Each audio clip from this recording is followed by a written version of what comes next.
Меѓутоа, уставни промени набрзо нема наредните 1-2 години нема да се отвори, бидејќи ги има други прашања за решавање, поголеми се надевам.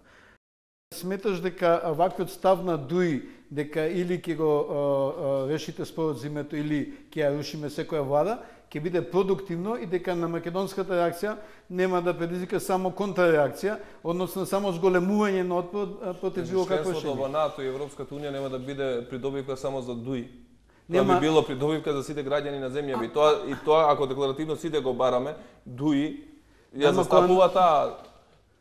Значи, пред малку зборевме за афирмативно поставање на работите ако така се постави мнозинството, односно политичката партија која е водечка во македонскиот блок, сигурно тогаш само ќе се зголемат инетите уште повеќе и за инет на албанците, Македонија ќе тоне уште повеќе во сиромаштија, ќе биде изолирана земја. Ако размислуваме на таков начин и ваквата теза што вие ја поставувате, господин Клинковски.